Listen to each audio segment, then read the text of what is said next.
Good morning, ladies and gentlemen. I'm Joseph Novichkov, Senior Trading Manager for GDM. With today's outlook, nothing major on the economic calendar. We will talk about it at the end.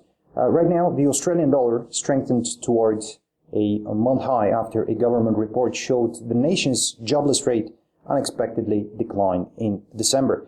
The Aussie rose at least 0.6% versus all of its 16 major counterparts as traders reduced bets that the Reserve Bank will cut interest rates in the next 12 months. We saw gains of 0.9% to 82.24 US cents this morning after advancing to 82.55 cents on January 12th. This was the highest level since December 16.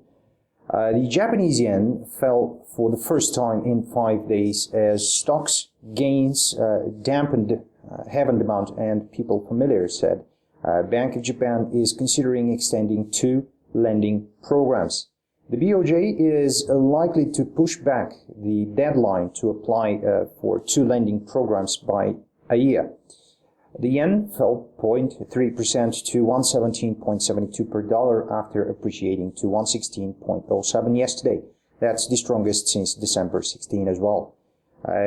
In Europe, we're eyeing London's house market. It remained weak at the end of 2014, and uncertainty in the run-up to the general elections in less than 4 months may limit demand.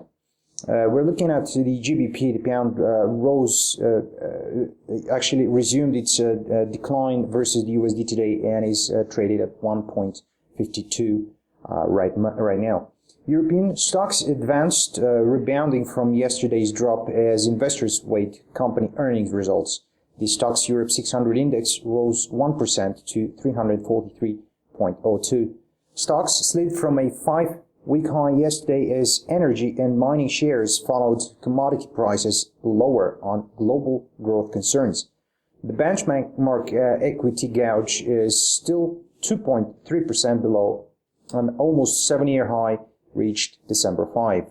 The shared currency, the euro, is declining versus the US dollar and is traded around 1.1750.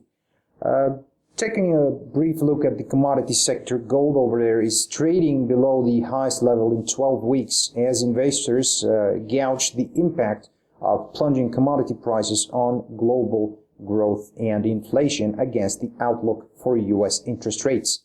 The price fell at least 0.2% and was little changed this morning at 1227.25 an ounce this morning. Further declines are expected for today.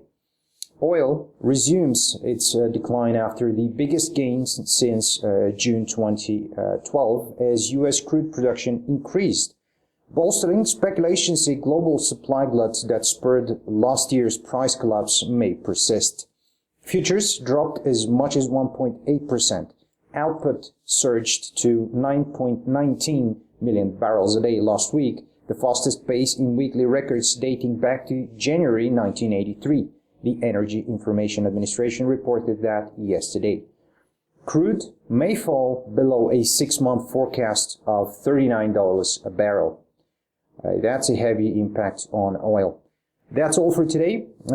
As we were talking at the beginning, the economic calendar, the only news which are with mid volatility expected are the US jobless rate.